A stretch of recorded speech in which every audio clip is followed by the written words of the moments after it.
Hey everyone, Mr. Happy here, and welcome to another Dissidia Opera Omnia video. This video is sponsored by Square Enix, so thanks to them for that as always. If you'd like to try out Opera Omnia, check the link in the description of the video to download it for iOS or Android.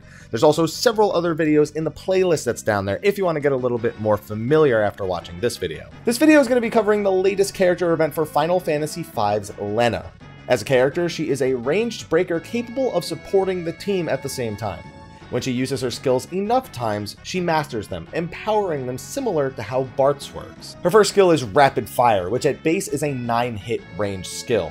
After mastering the skill, it becomes a 15-hit skill instead, and also reduces the enemy's initial bravery for a couple of turns. Mastery also grants max bravery up for Lenna herself. It hits random targets, so if there are multiple enemies, it is capable of breaking multiple enemies.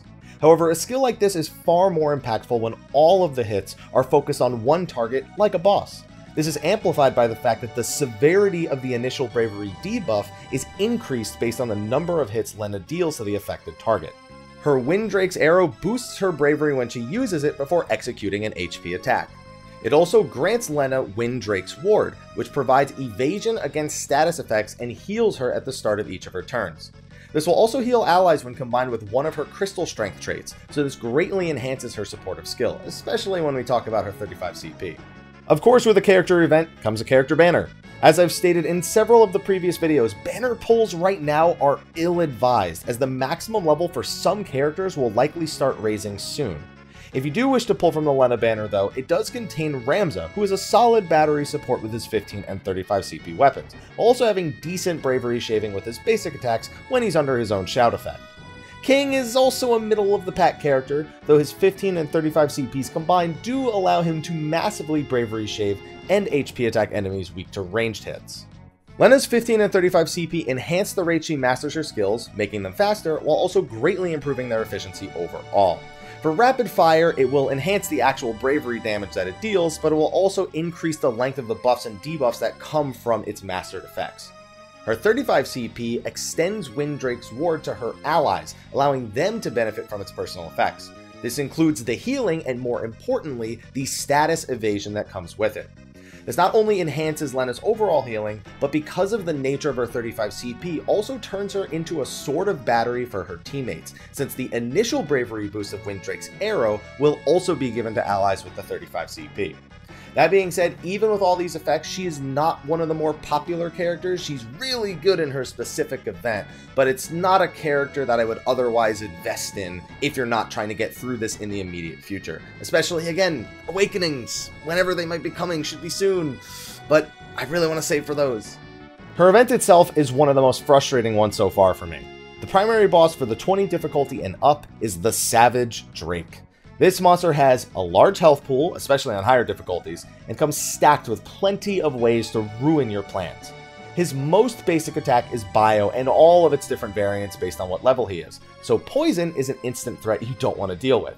As if that wasn't bad enough, Miserable Fog is another single target attack that does large bravery damage and inflicts attack down, speed down, and poison on the target character. He also has Thunder Breath, which is an AoE that can potentially paralyze any of your teammates, and on top of all of that, he has two types of personal charges that both end with devastating effects. His normal charge increases his bravery based on his initial bravery value and grants him defense up. On his next turn, he unleashes Psionic Ray, which does random bravery attacks before doing split HP damage on the team. It also has the chance to inflict attack down and poison on any it hits. His other charge is Super Charge, which is followed a turn later by Wild Rage.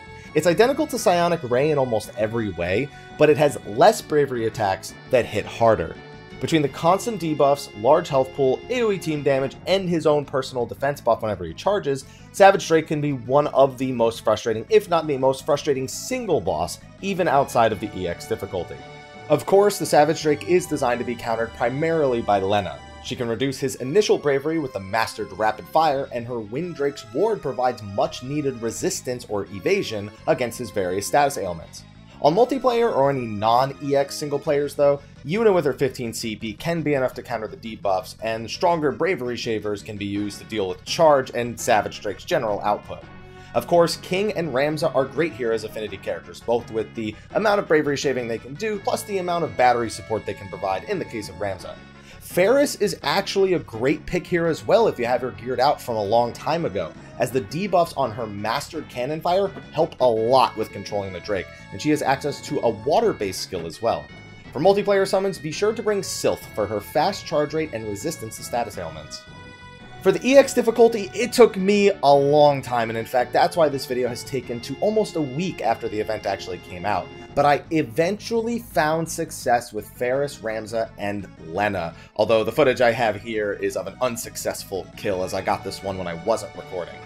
Now those three, on top of what I used was a Shiva support because he's weak to ice, and on top of that the extra speed that I occasionally got was definitely helpful, although I totally could have ran with Sylph or maybe even something else. Along with that, and a strong 15 plus 35 CP Lenna support or assist, I was gradually able to wear down the Savage Drake's health bar while protecting my teammates against the various threats that come out of him, though the final 5% or so was a real struggle. The biggest thing to help here is to know what his normal attack pattern looks like at various points in the fight. This helps in the game in general, but in this, it's the most crucial it's ever felt to me. He starts by alternating between Bio and Fog until he has enough bravery to consider HP attacking. Once he loses a little bit of HP, he'll usually start doing Psionic Ray along with the charge, so that's when you have to start really initiating your Lenna debuff and buff support. After Wild Charge, which happens at 50% with the Supercharge, he likes to do Bio or Fog, then Thunder Breath on the whole team, which the paralysis can absolutely throw a wrench in your plan if you don't have Windrake's Ward, and then he'll Tail Hammer after that if he has the bravery. After the Tail Hammer, he tends to use Charge and Psionic Ray, though I have seen him occasionally slip up and do something else. You must understand the timing to the best of your ability, whether it's looking at his turn rate at the bottom, or just getting used to the pattern after failing the fight so many times. It's easy to find yourself mistiming Lenna's buffs and debuffs if you don't do this, as I eventually did in my clear. You'll want the Int Bravery down for the late fight charges, and Windrake's Ward up for pretty much every Psionic Ray and Wild Charge. This is why I brought the Assist Lenna to let me access 8 extra turns of Windrake's Ward and apply an extra Int Bravery down early in the fight with her 5 turns.